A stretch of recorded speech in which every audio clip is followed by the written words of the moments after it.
আমরা একটা অঙ্ক দেখতে পাচ্ছি, একটি বইয়ের পূর্ব মূল্য ও বর্তমান মূল্য এর অনুপাত 2:3 হলে বইটির দাম কি পরিমাণ বেড়েছে।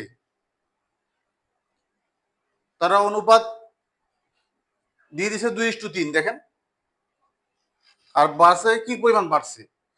আমরা উত্তরে দেখতে পাচ্ছি যে পার্সেন্টেজ দিয়ে তারা উত্তরটা চাইছে, তার মানে শতকরা কত বৃদ্ধি পেয়েছে, শতকরা কত বেড়েছে তারা এটা চাইছে।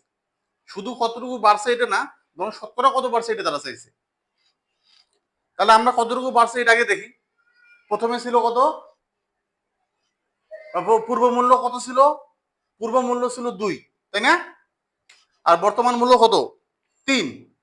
তাহলে 3 থেকে 2 বাদ দিলে কত হয়, 1।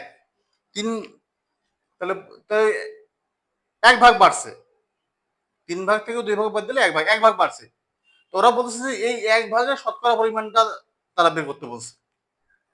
আমরা বের করি। শতকরা বৃদ্ধি, শতকরা বাড়ে, শতকরা বাড়ে। যার শতকরা বের করবো সেটা কোথায় যাবে, উপরে যাবে। যার শতকরা বের করবো সেটা কোথায় যাবে, উপরে। আর যার সাপেক্ষে বা যার তুলনায় শতকরাটা বের করব, বা যার সাপেক্ষে শতকরাটা বের করব, সেটা হবে নিচে 2। আর শতকরার জন্য, শতকরা যেহেতু বের করবো এই জন্য 100 গুণ হবে। ভালো করে খেয়াল করুন, যার শতকরা বের করবো এটা তো 1 বুঝলাম, কিন্তু যার সাপেক্ষে বের করছে এটা 2 কেন হইলো, 5 কেন হইলো না? অনেক জায়গায় আমরা দেখি যে টোটালের উপরে, মোটের উপরে শতকরাটা বের করে, মোটের সাপেক্ষে শতকরা বের করে, তাই না? অনেক জায়গায় আমরা দেখছি। তো এখানে 2 এর সাপেক্ষে কেন বের করতে হবে, 2 এর সাথে তুলনা করে কেন শতকরা বের করতে হবে?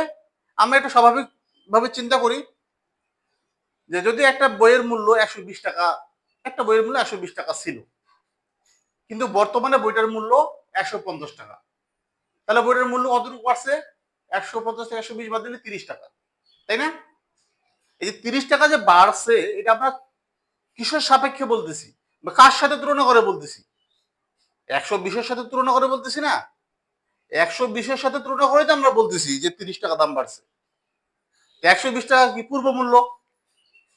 তো এই জন্য পূর্ব মূল্যের সাপেক্ষে বা পূর্ব মূল্যের সাথে তুলনা করে আমাদেরকে শতকরাটা বের করতে হবে, এটা কিন্তু মাথায় রাখতে হবে। তাহলে কত হলো, এখন কারাগারি করি 2 দিয়ে 100 কে 50, তাহলে 50 কে 50, দেখুন তাহলে 50% আমাদের আনসার, 50% বৃদ্ধি পেয়েছে। আশা করি বুঝতে পেরেছেন।